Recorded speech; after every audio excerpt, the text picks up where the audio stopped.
మరి తెలుగులో మాట్లాడదలుచుకున్న కిషన్ రెడ్డి గారు ఇవన్నీ చర్చలు కాదు.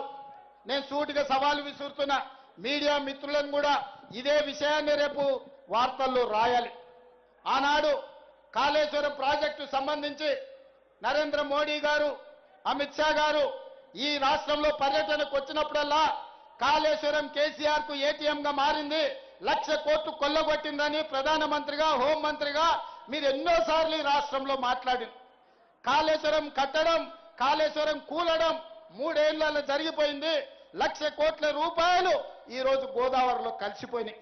దాని మీద జ్యుడిషియల్ కమిషన్ వేసి నివేదిక తెప్పించి కేసీఆర్, హరీష్ రావు దోషులు, వాళ్ళ మీద చర్యలు తీసుకోవాలని ఇస్తే ఆ విషయాన్ని అసెంబ్లీలో చర్చించి సిబిఐకి పంపించినాం.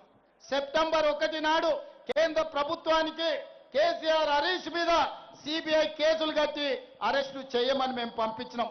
కిషన్ రెడ్డి గారు అంతకుముందు అన్నారు, మాకివ్వండి సిబిఐకి 48 గంటల్లో తండ్రి కొడుకులను చెర్లపల్లి చెంచల్గూడ జైలుకు పంపిస్తామని.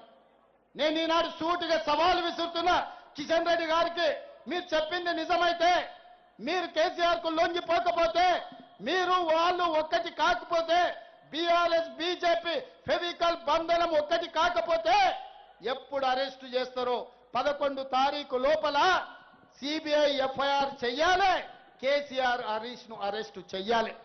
ఇదే కాదు, కేటీఆర్ ఫార్ములా ఈ రేస్ పేరు మీద కార్లు తిప్పి కాంట్రాక్ట్ ఇచ్చి ఎలక్టోరల్ బాండ్స్ 50 కోట్లు కంపెనీ నుంచి వసూలు చేసిండు. ఆధారాలతో సహా ఏసీబీ కేసు కట్టి అరెస్టు చేయడానికి గవర్నర్ని అనుమతి అడిగితే 2 నెలల నుంచి గవర్నర్ దగ్గరనే ఫైల్ ఆగిపోయింది. మరి నేను ఇవాళ అడుగుతున్న కిషన్ రెడ్డిని, కేంద్ర మంత్రి మీరు ఎందుకు కేసీఆర్, హరీష్ ను కాళేశ్వరంలో కార్ల రేసుల్లో కేటీఆర్ ను అరెస్టు చేయడానికి మీరు ఎందుకు అనుమతిస్తలేరు? మీ చీకటి ఒప్పందం ఏంది? మీ గూడు పుటానేంది? ఈ ఎన్నికల్లో మీరు ఆత్మహత్య చేసుకొని బీఆర్ఎస్ ను గెలిపించాలని కుట్ర చేస్తలేరా? ఎందుకంటే రేపు బీఆర్ఎస్ బీజేపీలో విలీనం అవుతుంది. ఇది నేను చెప్పలే, కేటీఆర్ సొంత చెల్లెలు చెప్పింది. నేను జైల్లో ఉన్నప్పుడు బీఆర్ఎస్ ను బీజేపీలో విలీనం చేస్తామంటే నేను ఒప్పుకోలేదు, అందుకే నన్ను పార్టీలకు వెళ్ళి ఎలగొట్టిరని. అందుకే సోదరులారా, ఇవాళ ఏ రూపంలో వచ్చినా, మీరు ఏ రకంగా చూసినా బీఆర్ఎస్ కేసే ప్రతి ఓటు అది बीजेपी केसिनट्टे। हमारे माइनॉरिटी भाइयों से एक ही गुजारिश है, आप लोग समझ रहे आप कार निशाने को बीआरएस कोड डाल रहे, नहीं, उसके पीछे है मोदी जी, किशन रेड्डी जी। आप वहां देखो, कार के निशाने में मोदी जी बैठा हुआ है, कार को चला रहे, कार के स्टीयरिंग मोदी जी के हाथ में है। इसीलिए आप लोग जब वोट देने के लिए जा रहे हैं, आप लोग सोचो इस देश के लिए मोदी जी का जरूरत है, राहुल गांधी जी का जरूरत है। इस देश के लिए जो कुर्बानी किए, जो जान दे दिए, जो शहीद हुए, उनके परिवार का जरूरत है। इस देश को बांटने वाले, इस देश को लूटने वाले, इस देश को तोड़ने वाले का जरूरत है।